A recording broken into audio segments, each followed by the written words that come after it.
Welcome to Geo Up, Over, and Down Under. I'm Kat. And I'm Rose. Today we are pleased to introduce William Mook, a charming gentleman from the USA now living in New Zealand.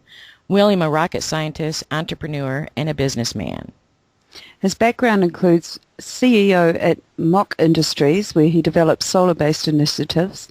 He was also the CEO of Orbitech, and during that time he was in that position, amongst other things, he was a guest speaker at the National Space Society, sharing how it's possible to offer commercial transport to the moon.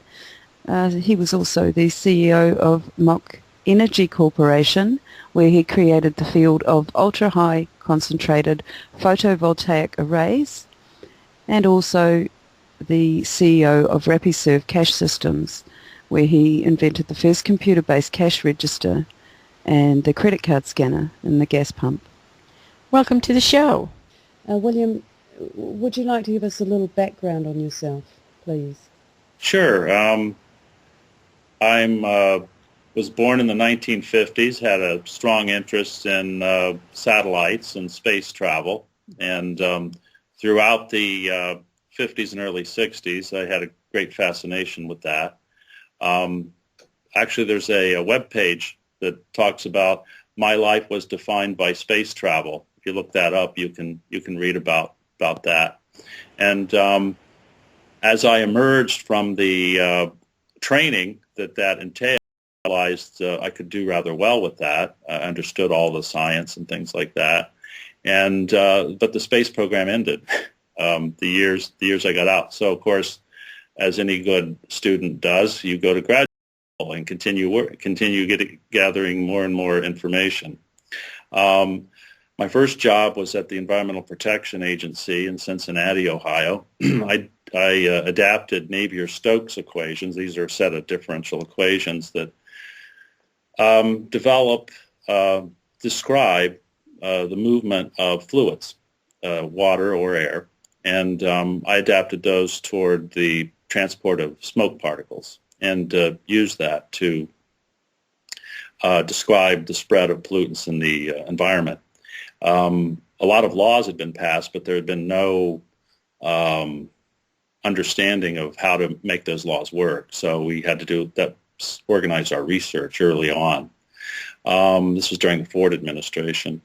And so I developed some mathematical models, developed some computer systems, and then I developed I realized that we were making a lot of errors typing things into computers. So I developed a connection between the instruments and the computers, and emerged from that as an expert in that sort of activity, and started a company called Application Innovations Corp.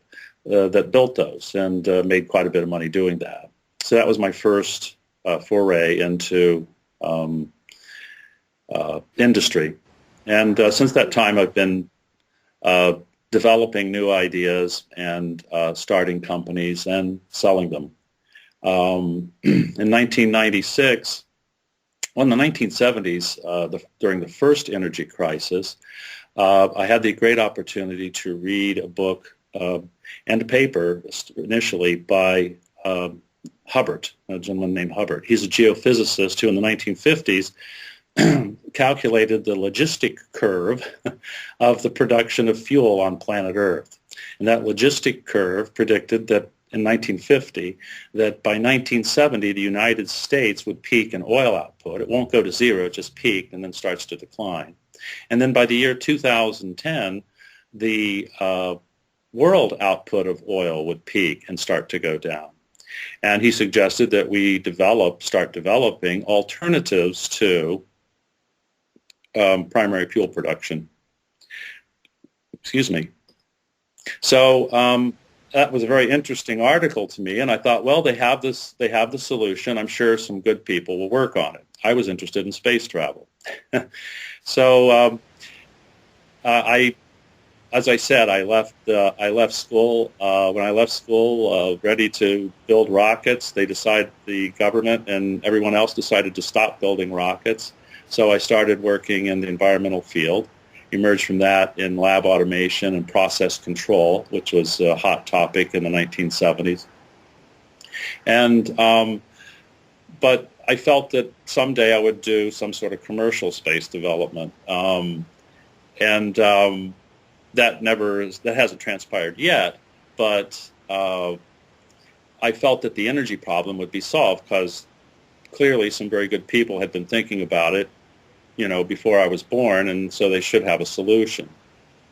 Of course, I was naive at that time, and it wasn't until 1996 when we started to talk about other issues, economic issues. I realized that an industrial society requires low-cost, abundant energy, and nobody had really done anything about it. So in 1996, I sold a robotics company I had started and took the money and put it into solar energy research, which led to research that supported very low-cost solar technology. And then the next question, once you develop that, how do you enter into an energy market dominated by major oil interests? And Yes, indeed. so the way you do that is you develop a supply chain to support the conversion of coal to oil using solar-derived hydrogen. That was an obvious sort of thing. Westinghouse, who wanted to introduce nuclear power in a big way in the 1950s, proposed a very similar thing. The Brookings Institute, in response to President Kennedy's request for what are we going to do in 1970 about energy, prepared the same sort of thing, again using nuclear power. The sun is a nuclear power source. It's the only one I have available to me. Right, So, right. and it's a lot safer than any of the other nuclear power sources. So Yes, we've been dealing with that source for a long time, haven't we? that's right. That's right. Yes.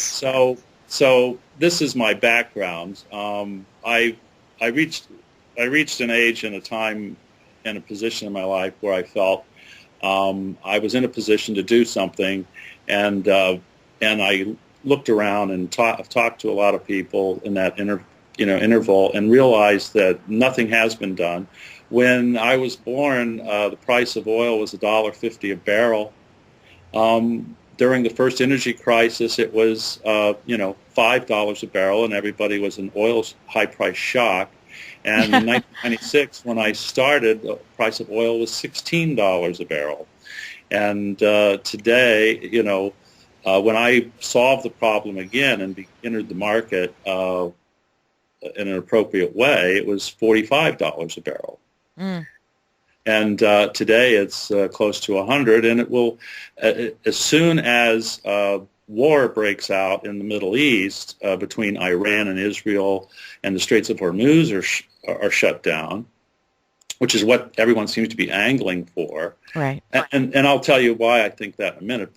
But as soon as there's an attack and the Straits of Hormuz can be shut down and the media can blame the Iranians, then 35% of the oil in world trade will disappear, and the price of oil will rise to $400 to $800 a barrel by some estimates. Oh, and my. That will happen overnight as soon as the attack occurs.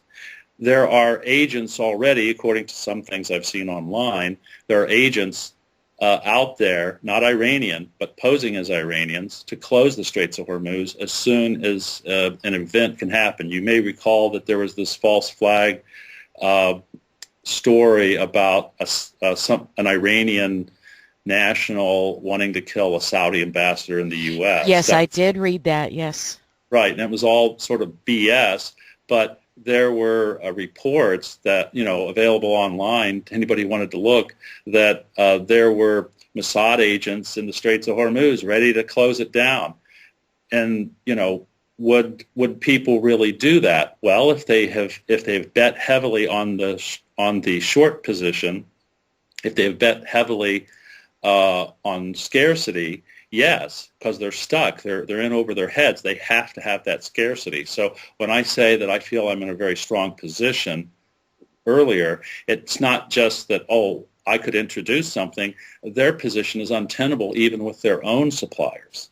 Right. So they have to create these artificial scarcities. So if you can introduce new supplies, and paint a picture that analysts understand, both financially, not just on a political basis, because there are analysts out there that run the financial markets. manage over $40 trillion. Mm-hmm. There's if you go to the Merrill Lynch World Wealth Report, there's over $40 trillion in cash floating around the world, and it's not controlled by governments. It's controlled by 10 million individuals who have a business somewhere and they have some money saved up, and they're trying to invest it to make money, right? Right. Pension funds are a big issue, but they've concentrated money, but most of the money is in the hands of 10 million millionaires out there, and they're just looking not to lose it. Exactly. And there's a lot of analysts out there that are honestly trying to help them. Now, there are some major banks that are big crooks, big time crooks, and Wall Street is emerging as one of the least safe places to put your money. That has been known since about 2002, and everyone wonders what happened to the U.S. economy. And one of the things that happened was there was a huge flight of capital after Enron out of the U.S., and people don't talk about that in the mainstream media. There's $40 trillion of wealth accumulated by people who work really hard to get it, and they thought the U.S. was a good place to put it. And when the U.S. Has that place, had that money, then that was a different sort of place. But, are you there? Yeah, I'm here. I'm doing a thing. When you asked earlier about the big business, those big business rely on the 10 million wealthiest people in the world for control of the currency, control of money. And the big banks are trying to undermine that by destroying the value of currency right now. But at the moment, as soon as people with money realize that there are alternatives to the way things are, real physical operating alternatives that actually can work to produce low-cost energy and greater abundance, among other things, then that money there's $40 trillion of wealth that can flow into it. And about $1.5 trillion is needed to reinvent our energy supply. $2 trillion is needed to reinvent our food and water supply. And another $1 trillion is needed to reinvent our transportation system. So and just using technologies that we've known that have been around since the 40s and 50s. So, as soon as you have a cohesive, honorable, hardworking class of business people that make money through production rather than scarcity, all of a sudden the people who have money, and they're not multi-billionaires. We're talking about people who have a couple $1 million saved up. Those people have a tremendous amount of wealth, and that wealth will flow to those productive activities as soon as they realize that productive activities pay higher dividends longer term than scarcity, because they will not benefit from that scarcity. It's only people at the very top of a very narrow concentration of power that benefits from scarcity. Good point. Indeed, and we're at the point now where these people with, a couple of million saved are going to become the middle class, and as the value drops here. Well, that's what the major banks want, and they're working with the governments of the world to destroy the value of currency, and to make owning silver and gold illegal, for example, or to make side deals that don't involve currency illegal, right? So they want people to devalue those. That's the political class that they're after right now, exactly.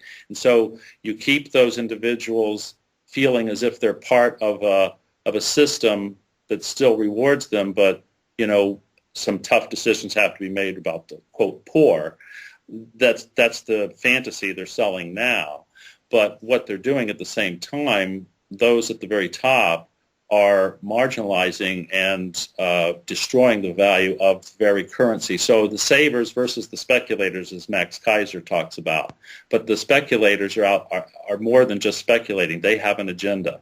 And their agenda is to destroy the wealth of the world before destroying the bulk of the people in the world.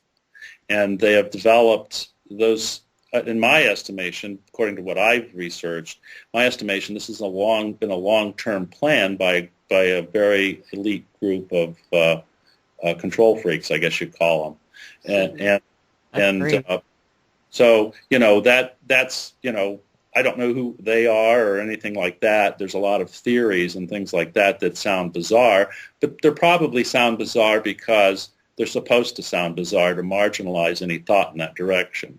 And that's a PSYOP technique that's well established. So, setting aside who, quote, they are, the question is, what are we faced today and how do we address it? And the answer is we need food, we need water, we need energy. We need it at a price and we need it in a quantity, and that's all well defined given our population size and demand people have for these things. And we have the technology to do that, and we just need a capital class or ruling class, I guess, not a ruling class a ruling class in a democratic sense, where you have people of capability and reason and honor making decisions based on the profits earned in production, not the profits earned from scarcity. There's been a sort of collusion between environmentalism, which is a good thing in some sense, in some ways, but there's been a collusion between environmental interests and artificial scarcity. People have said, there's not enough to go around, so we'll structure our banking system or we'll structure our investments to benefit from this artificial scarcity, not counting the human cost of saying, 95% of the people must die by 2025. It's a huge, Libya alone could have supported 21 billion people. And this is the good example that some environmentalists, and every financial rapist, I guess you'd call it, would not want to have people know about or credit or make credible. So, these are the sorts of things we're up against. But these people are really, really painted themselves into a corner, and I don't see them succeeding at all. If you corner an animal, the animal will fight much more viciously than you've ever imagined. 95% of the human race is not going to go down without a fight. And if anybody thinks that they can arrange things to have that massive of a die-off in this short of a period of time, they're absolutely insane. They're psychopaths. We are ruled by psychopaths. Unfortunately, we are ruled by psychopaths, and we are beginning to see it. I mean, the die-offs in our marine world, all in and around Australia, the fish and sharks are all coming up blistered and burnt. These technologies, the people in charge of them are simply psychopaths, and it's time to change this. William, you're claiming with your solar work that you can convert 55% of incident solar energy into useful chemical energy. Correct. This is pretty amazing. Would you like to expand here? Sure. The sun is a thermal source. It's sitting in the vacuum of space, and the only way it can radiate energy is as what's called a black body radiator. So it has a curve. If you plot energy per wavelength by the wavelength of light, and wavelength is just a measure of color. If you look at color versus the amount of energy in each color, you get a well-defined curve called the Planck curve that defines black body radiator. So the sun is a sphere of hot plasma that radiates at 5770 kelvins, and has a very specific energy curve associated with it, spectrum. And that spectrum, what happens when you expose that light to a solar cell is that it produces electricity. Now, how does that work? Well, the way the electricity is produced is that some of the light has enough energy to promote an electron across a band gap, and the electron doesn't want to go back. So if you attach a circuit to that material, that electron will be available to do useful work. And the amount of energy is the band gap energy times the number of photons. And so some colors do not promote the band gap, don't have enough energy to promote the electron across the band gap, and some have too much. And so what happens is that it's sort of like tossing a tennis ball onto a high shelf. If you toss it exactly the right height, it'll just go right onto the shelf without any loss of energy. If